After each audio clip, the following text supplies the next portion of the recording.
저한테 특별히 기억나는 게 뭐가 있냐고 하나만 꼽아보라고 한다면은 이 공연을 꼭 보시겠습니다. 보시죠.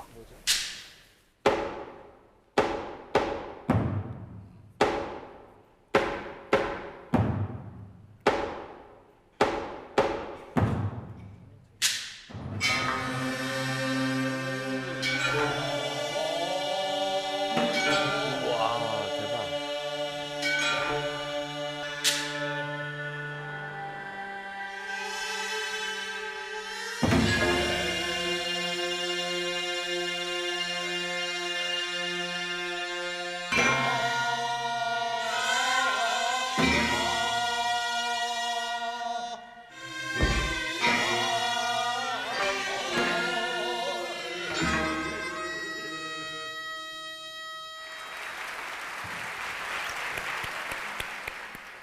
네, 지금 보신 이 영상은 한불 수교 130주년 기념으로 한불 상호교류회라는 걸 하게 됐습니다. 그게 이제 파리 개막 공연 영상입니다.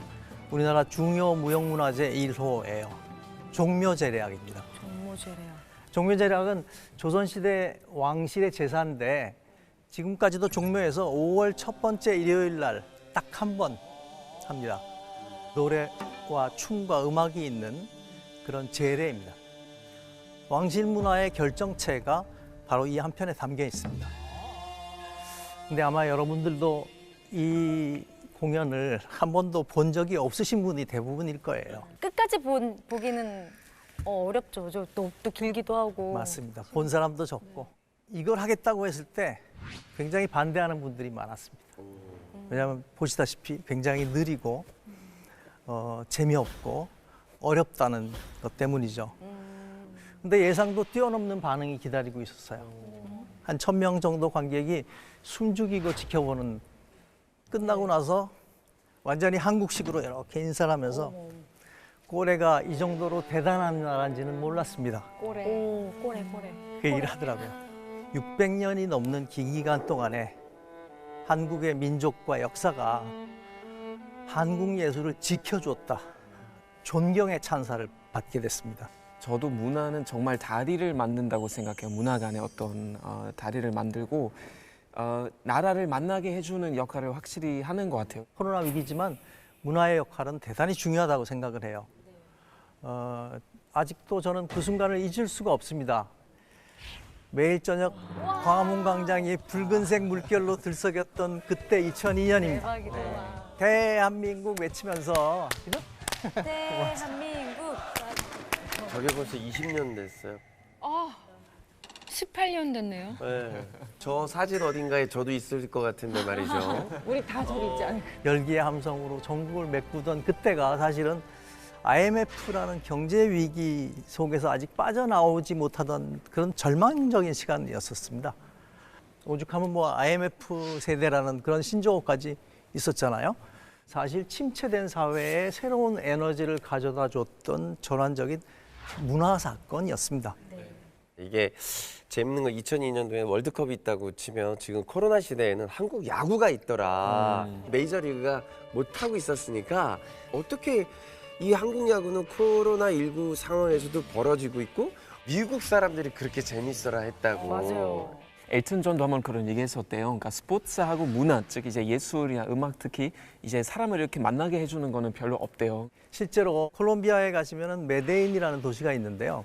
내전, 마약, 살인 등으로 악명이 높아가지고 심지어는 세계에서 가장 위험한 곳으로 꼽히던 곳이었습니다.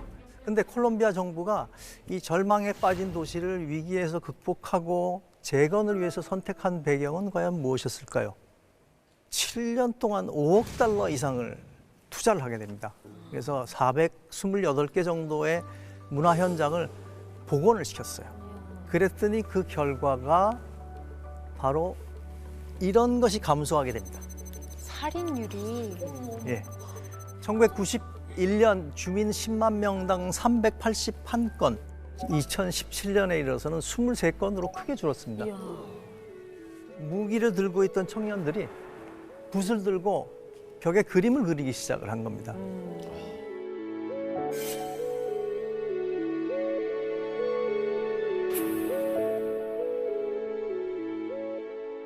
러시아 출신의 작가 드미트리 올로프라는 사람은 사회에서 겪는 여러 위기들을 5단계 붕괴로 표현을 했어요.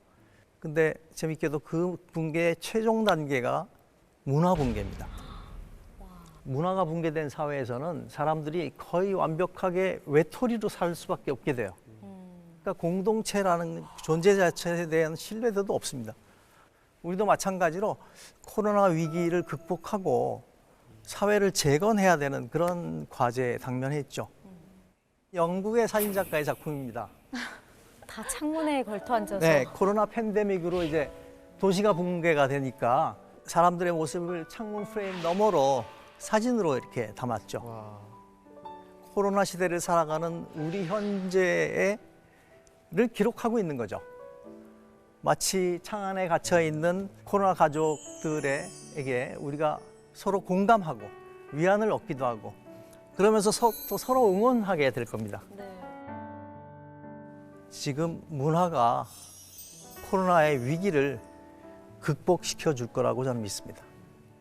사실 우리 현실에서 공포를 얘기하고 불안을 얘기하고 절망을 얘기하는데 누군가가 또 무엇인가가 우리를 위로하고 격려하고 다시 연대할 수 있게 해줘야 되지 않겠습니까? 그렇죠. 그 용기를 문화가 주는 겁니다. 이게 바로 지금 우리가 왜 문화에 주목해야 하는지 그 이유라고 생각합니다. 고맙습니다.